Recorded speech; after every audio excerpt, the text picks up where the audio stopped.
Ready? It's Mr. D. Get in the middle with Mr. D1 at blogspot.com with some teaching tips for day 1 of lesson 3 of level 2 S cubed. And today this week, we're going to be gently moving them towards seeing how the bass and treble clef are different and helping them recognize unisons on those. And then we're going to use that to get into the reading of the letter names of the treble and bass clef. I'm sure they've had exposure to this in their background, although in my original series I don't even talk about it. I'm sure most teachers teach treble and bass clef reading, A, B, C, D, E, F, G, early on, even in elementary school. And so I purposefully don't do that because I want them to focus on all the skills in S cubed to get really competent as sight readers and not to be focused on that in the early stages. And now they're ready, they're getting ready. So today I'm going to have them draw like I've given them a note on the treble clef, and then they have to give the perfect unison on the bass clef so that they're starting to connect some of those dots.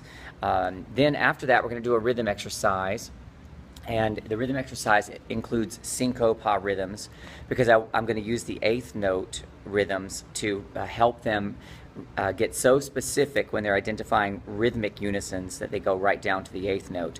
And that's where we're headed also with the sight singing as well. And the sight singing example today is a little more difficult. It's not straight quarters because they had all last week to begin to recognize unison pitch using quarters, and now it's time to get in a little more. Maybe they just have one beat or a half a beat in which they're all unison. So they're all listening and they're constantly being reminded about where the bass clef middle C is placed and what that looks like for the treble.